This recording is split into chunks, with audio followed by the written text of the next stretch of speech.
We're going to compare fractions, and when we compare fractions, we're going to use these three symbols.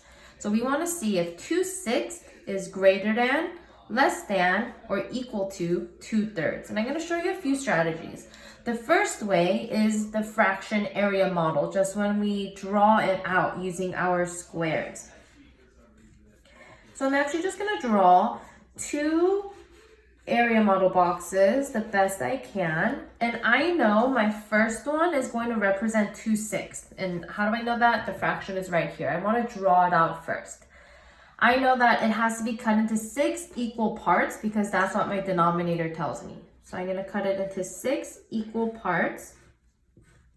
I have 1, 2, 3, 4, 5, 6, and I know I have to color in 2 because that's what the fraction tells me. So I'm going to color in 2 of these squares. All right, so that's 2/6. And now I want to draw my 2/3 so that I can compare which one is larger. And so again, my denominator tells me it's cut into 3 equal pieces, and that I color in 2 of the pieces.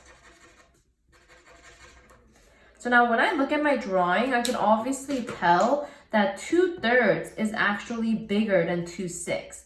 So I would draw a less than symbol. This shows me that 2/6, right? 2/6 is smaller. The shaded part is smaller than 2/3. And again, notice how both of my shapes, the whole shape is equivalent. It's one thing. It starts at the same spot, ends at the same spot. So that's one way you can compare fractions. Another way is using a number line. And so I'm going to draw, again, you have two different fractions. So I'm going to draw two number lines the same size. And on my number line, I'm going to start it at one point and end it at one point. And same as the other one, I'm always going to start and end at the same spots, right? If I put a pencil down, it starts at the same spot, ends at the same spot, because then you're able to compare. And we always start at 0 and end at 1. And I know that when I draw out 2/6 in a number line, again, same as my drawing, I need 6 equal parts in my number line. So I'm going to draw in 6 lines of my number line. So now I have 6 parts, right? Here's a part, 2, 3, 4, 5, 6. I have 6 separate parts, and now I can number my number line.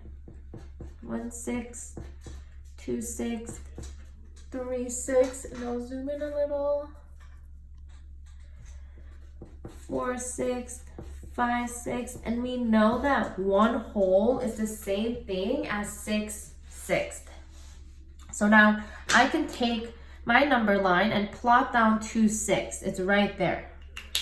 And I'm going to do the same thing for my 2/3. I drew in my first fraction. I have to now draw in my second one. So I'm going to cut this into thirds.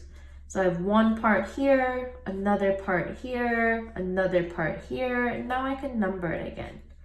0/3, 1/3, 2/3, and 3/3. Remember, when your numerator and denominator are the same number, it equals one whole.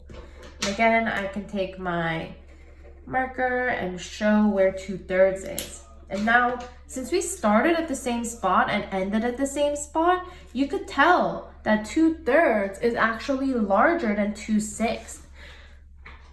So now I have two ways to show me that 2/3 is actually greater than 2/6. And again, another way I could do that is actually use my fraction strips. So I'm going to look for, I have 1/3 here. I need 2 of them. 2/3. And then I have a 1/6 and another 1/6. And when I match them up and line it up from the beginning, you can see that 2/3 is greater than 2/6. Or we can say it the other way. 2/6 is less than 2/3, right? Or 2/3 is greater than 2/6. So that is how I'm showing my fraction comparisons.